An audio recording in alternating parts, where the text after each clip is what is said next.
गुरुजी कृष्ण लीला पूरी सुनाना, कैसे जन्म हुआ, कैसे गोकुल में गए, कैसे लीला करी, पूरी कथा सुनाना गुरुजी, एक शब्द भी मत छोड़ना। सुखदेव जी बोले राजन तुमको 4 दिन कथा सुनते सुनते हो गए, तुमने कुछ खाया न पिया, 1 गिलास दूध तो पी लो राजा। बोले महाराज जब आपके मुख से मैं अमृत पी रहा हूं तो न मुझे भूख लग रही है न मुझे प्यास लग रही है। हिमंत मुखाम सुतम हरि कथा अमृतम, आपके मुख से जब हरि कथा सुन रहा हूं तो मुझे कुछ खाने पीने की जरूरत क्या है ना। सुखदेव जी बोले राजा तू धन्य है, तेरी बुद्धि धन्य है। सुखदेव जी ने राजा को राजा नहीं कहा, राज ऋषि भी नहीं कहा, राज ऋषि सत्तम कहा है। अरे राज ऋषि सत्तम तो धन्य है, तेरी बुद्धि धन्य है। सम्यक व्यवस्था बुद्धि तब राज ऋषि सत्तम हो। अरे भाई भागवत की कथा गंगा जल के समान है, जैसे गंगा सबको तारती है ऐसे ही भागवत भी 3 को तारती है। 3 कौन कौन तरते हैं भागवत से? भागवत से 3 आदमी तरते, कौन कौन? वक्तारम प्रच्छकम स्तोत्रम तत्पाद स्थलिलम यथा। सबसे पहले भागवत जी को वांसने वाला वक्ता तरता है। यदि वक्ता वास्तव में वक्ता है और वो समर्पित भाव से यदि भागवत को करता है तो वो तर जाएगा। सबसे ज्यादा फल वक्ता को मिलता है। वो यही मत समझ लेना वैसे ही आते हैं हम इतनी दूर से। दूसरे नंबर पे कौन तरता है? जो बचाने वाले हैं।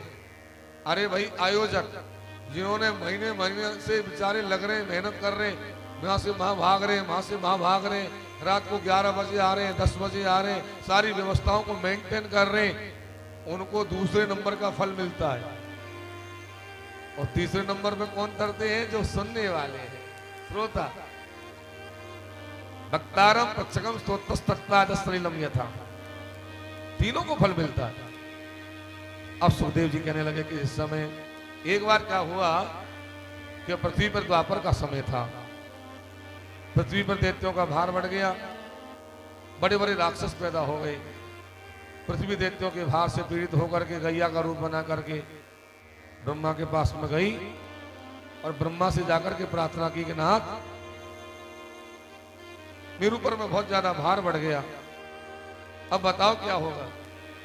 ब्रह्मा जी बोले चिंता मत करो देवी, वसुदेव गृहे साक्षात भगवान पुरसपर। थोड़े दिन के बाद में वसुदेव जी के यहाँ भगवान का अवतार होने वाला है। भगवान अकेले नहीं आएंगे, अपनी प्राण प्रिय राधे रानी को भी लेकर के आएंगे और तुम्हारे ऊपर जितना भी भार है देवी सबको उतार देंगे। ब्रह्मा जी ने पृथ्वी को आश्वस्त किया और आकाश के देवताओं से कह दिया कि भैया जाओ ब्रजमंडल में जाकर के गैया बछड़े ग्वाल वाल बन जाओ, वृक्ष बन जाओ, क्योंकि थोड़े दिन के बाद में भगवान का अवतार होने वाला है। आकाश के सब देवता धरती पर आने लग गए। कोई गैया बन रहा है, कोई बछड़ा बन रहा है, कोई ग्वाल बन रहा है, कोई पेड़ बन रहा है, कोई लता बन रहा है। यहाँ मथुरापुरी के राजा है उग्रसेन महाराज। उग्रसेन महाराज के भाई देवक, उनकी बेटी देवकी का विवाह वसुदेव जी के साथ में हो रहा था। बारात आ गई, शादी हो गई, खूब डायजा दिया। जब बारात को विदा करने का समय आया तो कंस ने सोने का रथ बनाया और सोने के रथ में बहन को बैठाया, जीजाजी को बैठाया और बड़े लाड़ प्यार से अपनी बहन और जीजाजी को पहुंचाने जाने लगा। जब ये पहुंचाने जाने लगा तो ये रथ चलता चलता जब मथुरापुरी के बीच में पहुंचा तो मथुरापुरी के मध्य में पहुंचते ही क्या हुआ कि आकाश में तड़तड़ाहट करके आकाशवाणी हुई और आकाशवाणी ने कहा कंस, हे भोजराज, तू जिस बहन को बड़े लाड़ प्यार से पहुंचाने जा रहा है, अश्यास्ताम अष्टमो गर्भो हंतायाम बहसे बुधो, इसका 8वां जो गर्भ होगा वो तेरे लिए काल बनेगा। लड़का लड़की नहीं कहा, लड़का होगा कि लड़की होगा, केवल गर्भ कहा। अष्टमो गर्भो हंतायाम बहसे बुधो। अब कौन सुने जैसे आकाशवाणी की बात को सुना चकरा गया कि आकाशवाणी की बात कभी छोटी नहीं होती। कंस ने उसी समय घोड़ा की बागडोर तो छोड़ी और देवकी की चुटिया पकड़ करके म्यान में से तलवार निकाल करके देवकी को मारने को तैयार हो गया। जब देवकी को मारने लगा, वसुदेव जी ने हाथ जोड़ ली, क्या कर रहे हो, ये तुम्हारी बहन है, इसको मत मारो। बोले आकाशवाणी की बात को आपने नहीं सुना? बोले सुना है, लेकिन आप समझो मृत्यु जन्म बताम वीरो देही नो सह जाए थे अद्यवाद सतान 13 बार मृत्यु रवि प्राणी नाम ध्रुवो। मृत्यु तो जीव के साथ में लग रही है, आज नहीं तो कल मरना पड़ेगा भाई, तुम डरते क्यों हो? अरे मैंने कभी जीवन में झूठ नहीं बोला, मैं तुमको वचन देता हूं कि बहन को मत मारो, बहन का जो भी बच्चा होगा वो तुमको ला करके दे दूंगा, लेकिन बहन को तो मत मारो कम से कम। बोले पक्की बात? बोले पक्की। वसुदेव जी ने जब वचन दे दिया तो कंस ने देवकी और वसुदेव जी को छोड़ दिया। देवकी को लेकर के वसुदेव जी सूरसेन देश में आए गए और बड़े आनंद के साथ में देवकी महारानी रहने लगी। थोड़े दिन के बाद में देवकी के प्रथम गर्भ रह गया। 10 महीने के बाद में देवकी ने प्रथम बालक को जन्म दिया, जिसका नाम है कीर्तिमान। क्या नाम है? कीर्तिमान। ये कीर्तिमान नाम का बालक जब पैदा हुआ, देवकी ने वसुदेव जी को देने से मना कर दिया। वसुदेव जी बोले देवी मुझे कंस को ले जाके देना, कंस इसको मारेगा, लाओ मुझे दे दो। रोती हुई देवकी ने अपना पुत्र वसुदेव जी को दे दिया। वसुदेव जी कंधे के लगा करके मथुरा में लाए, कंस के सामने ला करके पटक दिया, ले भैया तेरा भांजा हुआ, इसको मार दे। लेकिन कंस ने जब भांजे को देखा तो दया आ गई। बोले जीजा जी इससे मेरा क्या लेना देना है, मेरा बैरी तो 8वां है, मैं 8वें को मारूंगा, ले जाओ उसको वापस। कंस ने दया करके छोड़ दिया, बालक को वापस ले आए वसुदेव जी, बहुत प्रसन्न हो रहे। जब ये बच्चे को छोड़ दिया कंस ने, तो आकाश के देवताओं ने विचार किया कि भाई भगवान के अवतार में अभी तो टाइम लगेगा। बोले क्यों? बोले अभी तो राक्षस के मन में दया मौजूद है, जब तक दया पूरी तरह नहीं निकल जाएगी तब तक भगवान का अवतार नहीं होगा। बोले भाई अवतार तो जल्दी होना चाहिए। बोले जल्दी करवाना है तो बुलाओ नारद जी को। सब देवताओं ने नारद जी को बुलाया और नारद जी को कहा कि नारद जी आप मथुरा में जाओ और कंस को ऐसा भड़काओ कि कंस के मन में से दया निकल जाए और भगवान का जल्दी अवतार हो जाए। नारद जी बोले ठीक है। तब नारद जी वीणा बजाते जा रहे, गाते जा रहे, हरे गोविंद मेरो है, गोपाल मेरो है, गोविंद मेरो है, गोपाल मेरो है, गोविंद मेरो है, गोपाल मेरो है। श्री बांके बिहारी नंदलाल मेरो है, श्री बांके बिहारी नंदलाल मेरो है, श्री बांके बिहारी नंदलाल मेरो है, श्री बांके बिहारी नंदलाल मेरो है। गोविंद मेरो है, गोपाल मेरो है, गोविंद मेरो है, गोपाल मेरो है। हे भजोरे मन हरि हरि मोहन मुरारी, हे भजोरे मन हरि हरि मोहन मुरारी। ओ मोहन मुरारी सकल दुख हरि, ओ मोहन मुरारी सकल दुख हरि। हे भजोरे मन हरि हरि मोहन मुरारी, हे भजोरे मन हरि हरि मोहन मुरारी। गोविंद मेरो है, गोपाल मेरो है, गोविंद मेरो है, गोपाल मेरो है। मेरो रमण नंदलाल मेरो है, ओ मेरो बांके बिहारी नंदलाल मेरो है।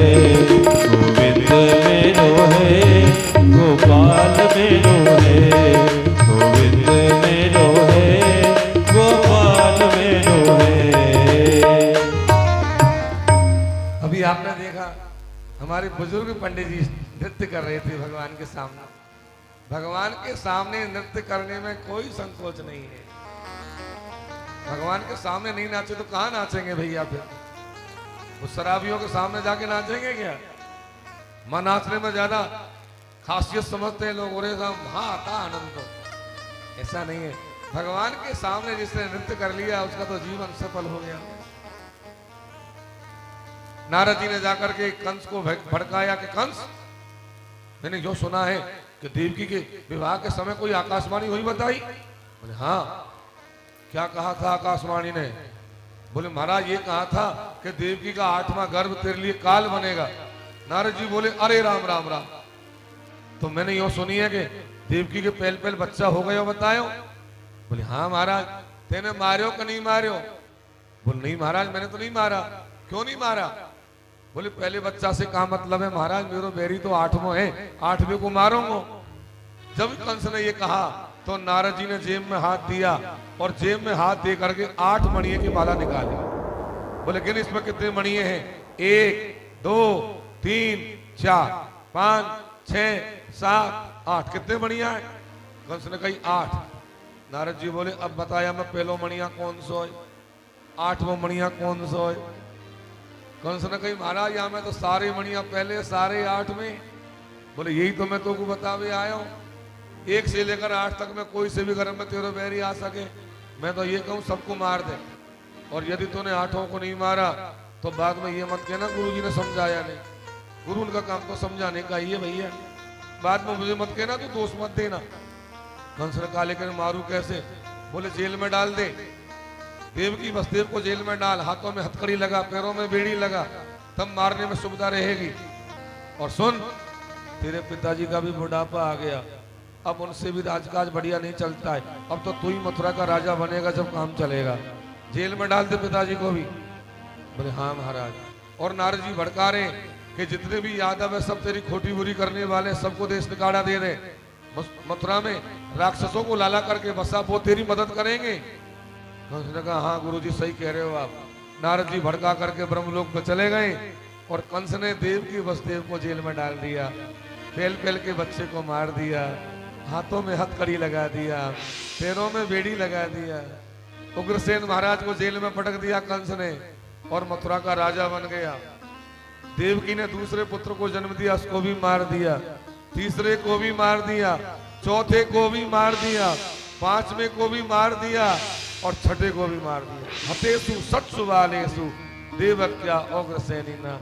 6 पुत्रों को जब मार दिया, 6 पुत्र जब मर गए देवकी के, 7वें गर्भ में तो भगवान संकर्षण आ गए। देवकी के 7वें गर्भ में जब संकर्षण भगवान का तेज आया है, देवकी का ललाट चमक मारने लग गया। नौकर चाकर ने जाकर कंस से कही है महाराज हमको ऐसा लग रहा है कि आपको बैरी जो 8वें नंबर पे आवे बारो हो वो 7वें में ही आ गए हो दिखे। अब की बार आपका बैरी पैदा होगा, आप होशियार हो जाओ महाराज। कंस ने सारे पहरेदारों को सतर्क कर दिया और जब ये 7वें गर्भ के जन्मे का समय आने लगा, पहरेदारों को जो सतर्क कर दिया, तब भगवान ने बैकुंठ में अपनी योग माया को बुलाया और योग माया को बुला करके कहा कि योग माए। बोले हाँ प्रभु, मेरा एक काम करोगी क्या? बोले क्या? बोले गच्छ देवी ब्रजम भद्रे गोपे गोभरे लंकृतम। हे देवी तुम ब्रज में जाओ और वहां वसुदेव जी की पत्नी देवकी के घर में मेरा 7वां संकर्षण तेज बल रहा है, उसको निकाल करके, और वसुदेव जी की दूसरी पत्नी का नाम है रोहिणी, जो नंद बाबा के यहाँ गोकुल में रहती है, उसके घर में ले जाकर के स्थित कर दो।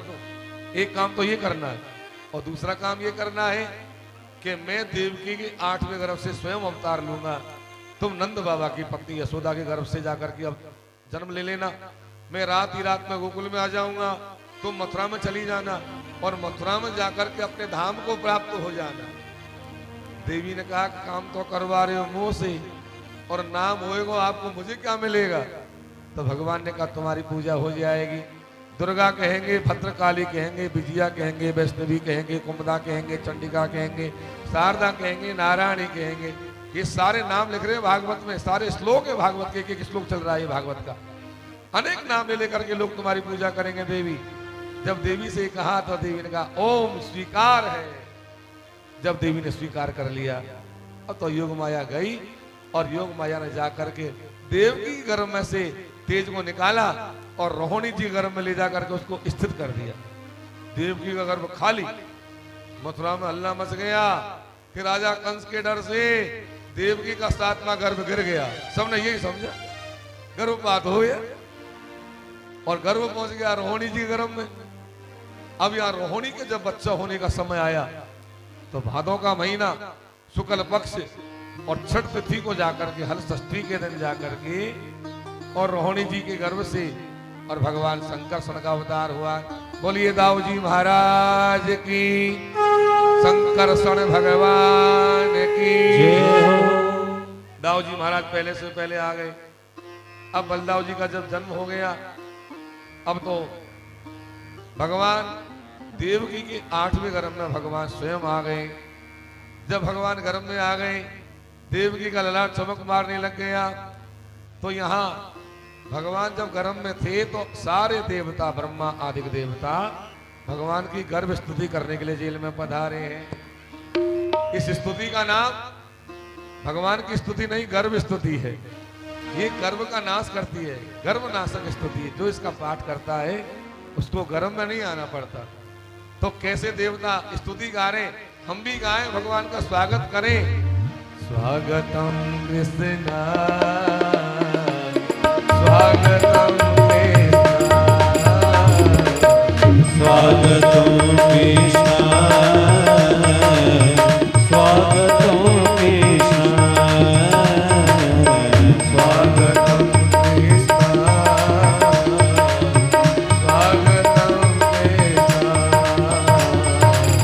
स्वागतम कृष्ण, स्वागतम कृष्ण,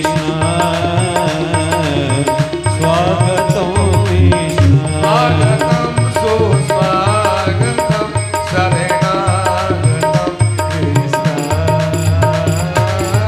स्वागतम सुस्वागतम शरणागतम कृष्ण, स्वागतम सुस्वागतम शरणागतम कृष्ण, स्वागतम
सत्यव्रतम सत्य परम च सत्यम सत्यस्य योनि निहितम च सत्य। भगवान को 9 बार सत्य कहा है। हे नाथ, सत्यव्रत को धारण करने वाले आप हैं। आदि मध्यान्ह सत्य आप हैं। त्रिकालाभूत सत्य आप हैं। सत्य है तो केवल आप हैं, बाकी सारा संसार असत्य है। हे नाथ, मत्स्य अवतार को धारण करने वाले भी आप हैं, कच्छप अवतार को धारण करने वाले भी आप हैं, राम अवतार को धारण करने वाले भी आप हैं। अंत में देवताओं ने माँ देवकी से क्या कहा, हे माँ दिष्टाम मते कुक्षिगत परपमान अनसेन साक्षात भगवान भवायनो। माँ आपके गर्भ में साक्षात भगवान विराजमान है। यदकुल का नाम रोशन करने के लिए भगवान आपके गर्भ से जन्म लेने वाले, डरना मत मैया। सारे देवता स्तुति करके चले गए। सबके जाने के बाद में अब भगवान के जन्म का समय आ गया। अथो सर्वगुणोपेत कालो परम शोभना, अथो सर्वगुणोपेत कालो परम।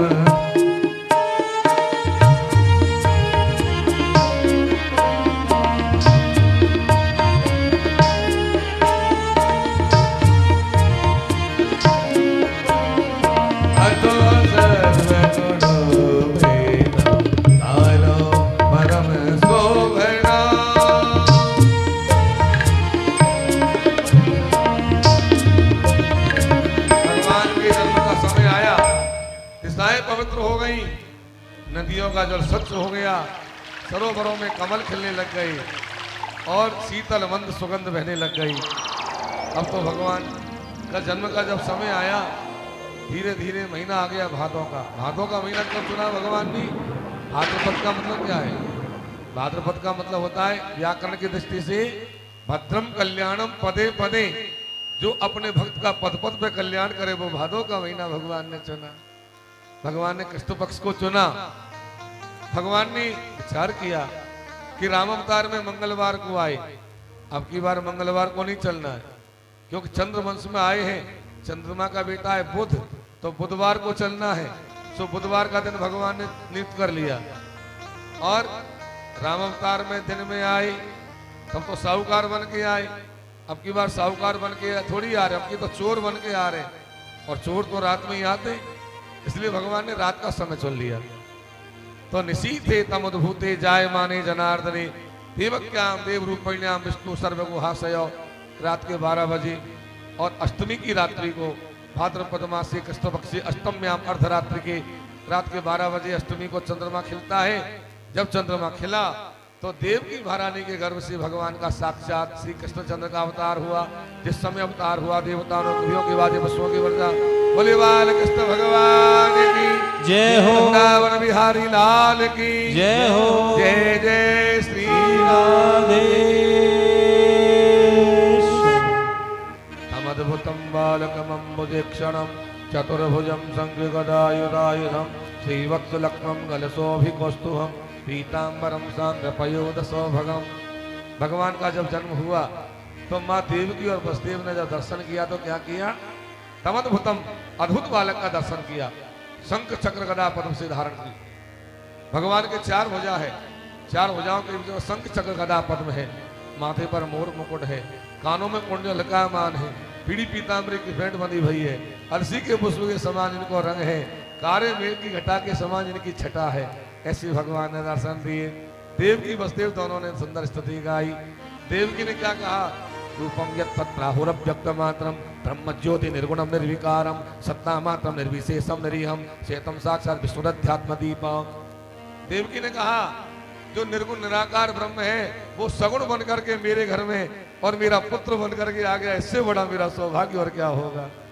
देवकी वसुदेव ने दोनों ने जब स्तुति गाई, भगवान ने कहा पिताजी माताजी आप पेल पेल के जन्म में सुतपा प्रजापति थे, ये पृथ्वी भारिया थी, मैं तुम्हारे यहाँ पृथ्वी गर्भ बन करके आया। दूसरे जन्म में तुम दोनों कश्यप अदिति बने, मैं तुम्हारे यहाँ वामन बन के आया। अब की बार तुम देव की वसुदेव बने हो तो मैं तुम्हारे यहाँ कृष्ण बन करके आ गया। अब तुमको यदि कंस राजा का डर हो तो प्रयो नंद गोकुलम, मुझे तत्काल नंद गोकुल में पहुंचा दो, वहां योग माया ने जन्म लिया है, उसको ले आना और मुझे छोड़ आना। वसुदेव जी बोले वो बात तो ठीक है प्रभु, पर जाए कैसे? हाथन में हथकड़ी लग रही है, पैरन में बेड़ी लग रही है। भगवान बोले चिंता मत करो, जीव जब मेरे चरणों का आश्रय लेता है तो सारे बंधन खुल जाते हैं, चिंता की कोई बात नहीं है।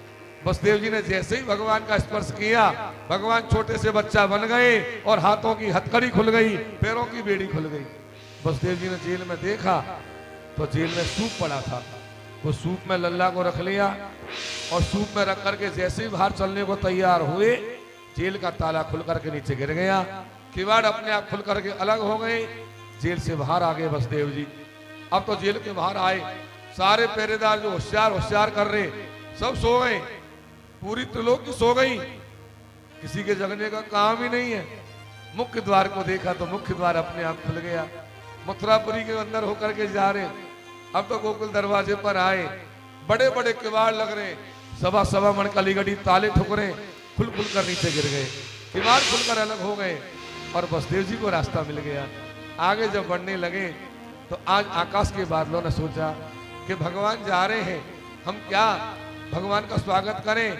तो बरसात बादल क्या करेंगे, बादल बरसने लगे तो मंदम मंदम जल धरा जगर जोरनु सागरा, मंदम मंदम जल धरा जगर जोरनु सागरा, मंदम मंदम जल धरा जगर जोरनु।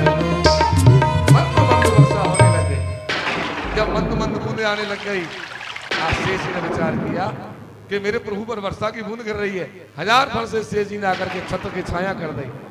भगवान को बसदेव जी को कोई पता ही नहीं, बसदेव जी लेकर चलते जा रहे, आगे बढ़े तो जमुना जी आ गई। जमुना जी ने सोचा मेरे प्राणनाथ जा रहे हैं, दर्शन करूं। जमुना जी में पानी बढ़ने लगा, बसदेव जी घबराए, कमर पर्यंत पानी आया, अब तो छाती पर्यंत पानी आ गया, गर्दन पर्यंत पानी जब आने लगा, बसदेव जी घबराए। भगवान ने सोचा जमुना तो मेरा चरणों तक लेना चाहती है, तो भगवान ने सूप में से ही अपना पैर निकाला और जमुना जी में टेक दिया। जमुना जी ने जैसे ही भगवान का चरण स्पर्श किया, अपने आप नीचे चली गई। बोलिए जमुना भैया की। अब जमुना को पार करके जैसे ही गोकुल में पहुंचे हैं बसदेव जी, नंद महल के किवाड़ अपने आप खुल गए और महाराज जैसे ही अंदर गए, यशोदा के पास में पहुंचे तो यशोदा के पास में योग माया सो रही है और योग माया सो रही है और यशोदा जी करवट लेकर के सो रही है। योग माया को उठा लिया, लल्ला को सुला दिया और वही कदम योग माया को लेकर के बाहर आ गए। जैसे ही बसदेव जी बाहर आए, नंद महल के किवाड़ पाटे पहले की तरह ही लग गए।